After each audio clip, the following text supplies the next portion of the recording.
ये कहानी है गोधरा की उस घटना की, 27 फरवरी 2002 के उस दिन की, जिसने पूरे गुजरात को गहरी पीड़ा में डाल दिया था। साबरमती एक्सप्रेस मुजफ्फरपुर से अहमदाबाद जा रही थी। ट्रेन के कुछ डिब्बों में अधिकतर यात्री वे लोग थे जो अयोध्या में हुए एक धार्मिक कार्यक्रम से वापस लौट रहे थे। ट्रेन के भीतर सब शांत था, लेकिन गुजरात के माहौल में तनाव महसूस होने लगा था। उस दिन साबरमती एक्सप्रेस लगभग 4 घंटे देरी से चल रही थी और सुबह 7:43 पर ट्रेन गोधरा स्टेशन पहुंची। ट्रेन भीड़ से भरी थी और इंजन लगातार धुआं छोड़ रहा था। ट्रेन जैसे ही आगे बढ़ने लगी, तभी आपातकालीन चेन खींच दी गई। रिपोर्ट्स के अनुसार ये चेन बार बार खींची गई, जिसके कारण ट्रेन रुकती रही।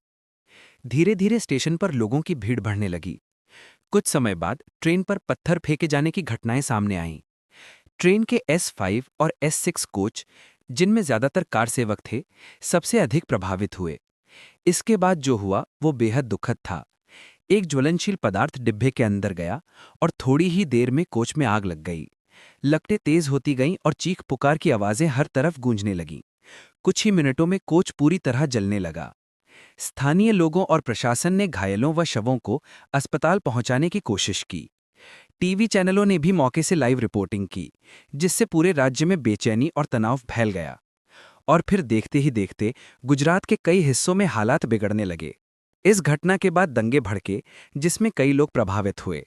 शहर से लेकर कस्बों तक कई जगहों पर जनजीवन अस्त-व्यस्त हो गया। ये समय गुजरात के इतिहास का सबसे दर्दनाक दौर बन गया। कई सालों तक इस घटना को लेकर सवाल उठते रहे। आखिर उस दिन क्या हुआ? ट्रेन में आग कैसे लगी? भीड़ वहां क्यों इकट्ठी हुई? यही जानने के लिए 2002 में नानावटी मेहता आयोग का गठन हुआ। कई वर्षों की जांच के बाद आयोग ने अपनी रिपोर्ट में कहा कि ये घटना पूर्व नियोजित हो सकती है। हालांकि ये रिपोर्ट विवादों में घिरी रही, क्योंकि कुछ लोगों को लगा कि इसमें पक्षपात की संभावना है। जांच ने प्रशासनिक चुनौतियों और उस समय की परिस्थितियों को भी उजागर किया। कुछ लोगों का मानना था कि सरकार ने अपनी तरफ से पूरी कोशिश की, जबकि अन्य इससे सहमत नहीं थे।